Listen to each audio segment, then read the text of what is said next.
In the early 2000s, the internet was filled with thousands and thousands of websites. I remember being interested in something and being able to find a site related to that topic by putting a .com at the end of it. I saw the new Yu-Gi-Oh movie, Yu-Gi-Oh.com. I like basketball, basketball.com. As time went, platforms recognized patterns in what made people come back to their sites. So they tested what works, tweaked their platforms, and then made them even more appealing. And over time, these sites became the only sites we visit. Now, there's a full-out war in creating the most addictive platform to grasp your attention. So how did these companies become the only platforms we visit? In this video, I'll be running through the specific methods that these major platforms use. And at the end of this video, I'll be providing suggestions in what you could do to combat addiction backed by Stanford research. Also, please consider liking this video if you learned something. I spent over 40 hours on this video doing research, animation, writing, and editing.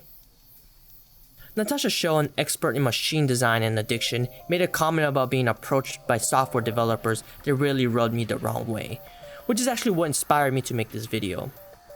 I can't tell you how often I've been approached since the publication of my book by Silicon Valley types who say things like, "Wow, the gambling industry really seemed to have a handle on this attention retention problem that we're all facing. Will you come tell our designer how to do a better job?"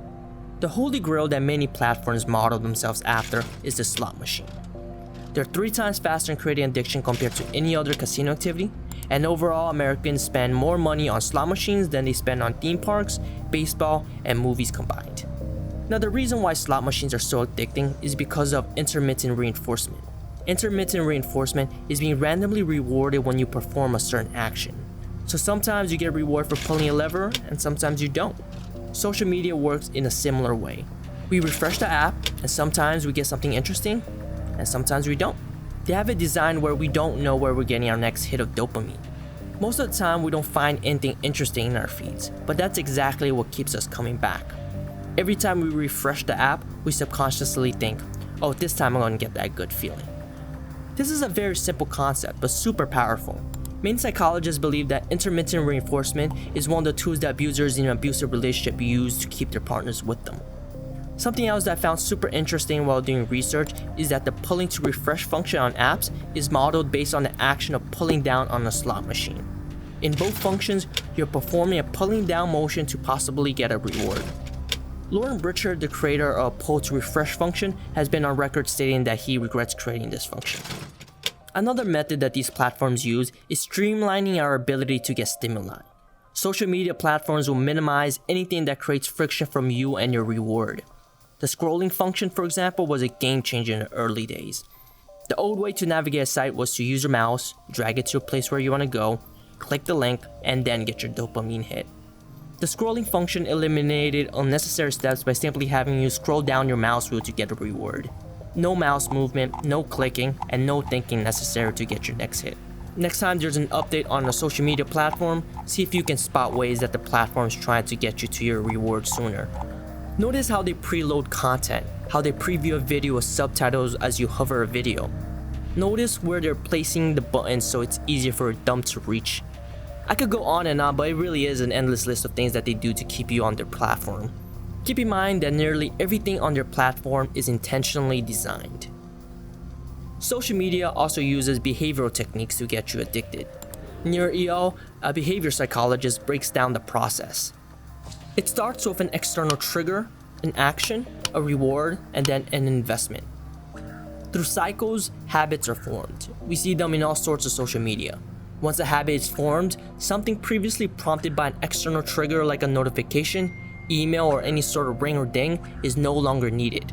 It is replaced or supplemented with an internal trigger, meaning that we form a mental association between wanting to use this product and seeking to serve an emotional need.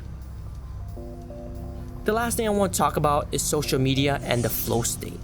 A state of flow is when you're in the zone. Think of it like when you're hot in a first-person shooter where every shot's hitting, or like when you're playing basketball and every shot's sinking. This state of flow is very easily achievable with slot machines. When we endlessly scroll through our feeds, sometimes we aren't really there. Sometimes we're just numb and just scrolling. Schull, the machine design and addiction expert that we quoted earlier, believes that many of us are using social media to enter this euphoric, numb state of mind. On my research, I found the story of Diane Singleton, a 45-year-old retiree who has spent over $10,000 on slot machines. I lost my husband 2 years ago to throat cancer, she said. He was the love of my life, and I started playing slots just to. I was out of my mind and spent a lot of time at the cancer center. Diane gave these quotes as she was being interviewed in the Sugar House Casino in Philadelphia while playing slots.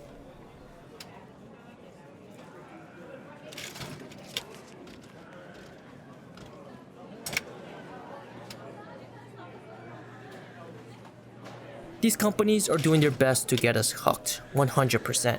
But maybe, just maybe, our addiction to social media is exacerbated by us not wanting to confront our problems. So how do we break out of this addiction?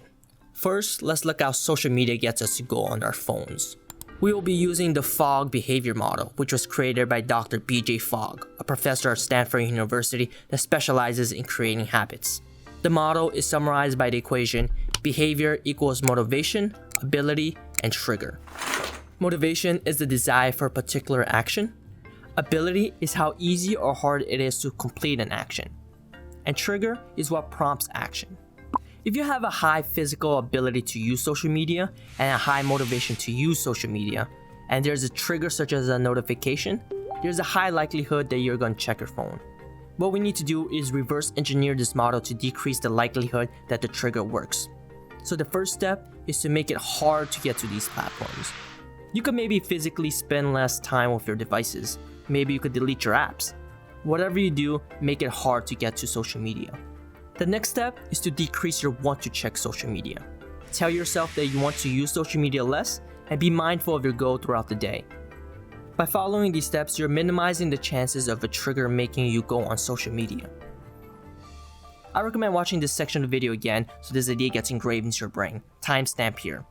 The quick summary is that to lower the chances of social media trigger succeeding, decrease your ability and motivation to use social media.